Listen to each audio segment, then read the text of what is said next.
Kasabi ning selebrasyon ng Father's Day inyang Domingo, inilera lareng miyayaliwang klase ning saken bilang parti ning kanang mabanwa ning auto show for a cause ning JCI Culiat ang Marquee Mall ang ikatitulong Drive with Dad.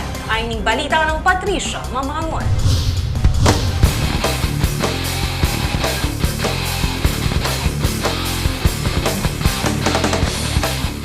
Formado na rin niyayaliwang sakyan kalupad na rin 4x4 off-road vehicles areti, maging ring paka setup a pickup truck at rin kukubog asikan na rin sound system na rin kotse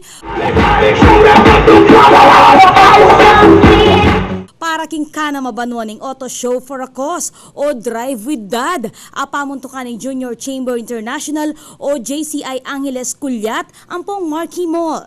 At chulaging 35 sakyan ring hinilera at dinisplay kilub ni nga duang aldo manibat Sabado hanggang Domingo kasabi ning selebrasyon ning Father's Day. Agpangkang Pompey Castro, organizer at miyembro ning JCI Culiat, banuahan niya kaning mesabing auto show manibat 2010 nung nuka rin ring scholars ning aguman ring magbenepisyo ibat keti.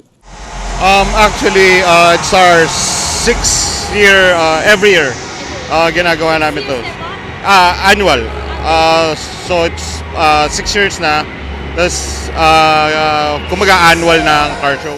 Tinagunde mo naman ni Tiking Aldo da rin tatang lalo pat elingad na hilig da rin kera kalanda rin lalaki rin saken, mapa moderno man o vintage. And it's a beneficiary car show.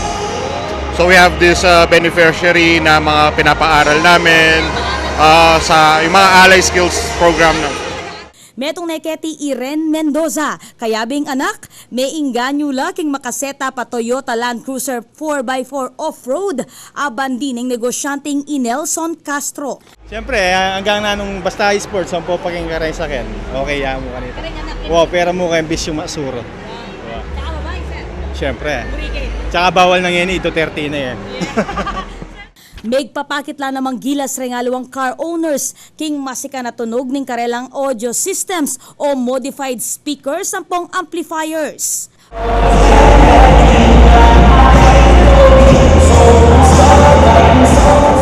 Patok neman kareng anak kababaying kule pink a coaching itinong nuka rin meg ala DJ yapa ing makibandiketi.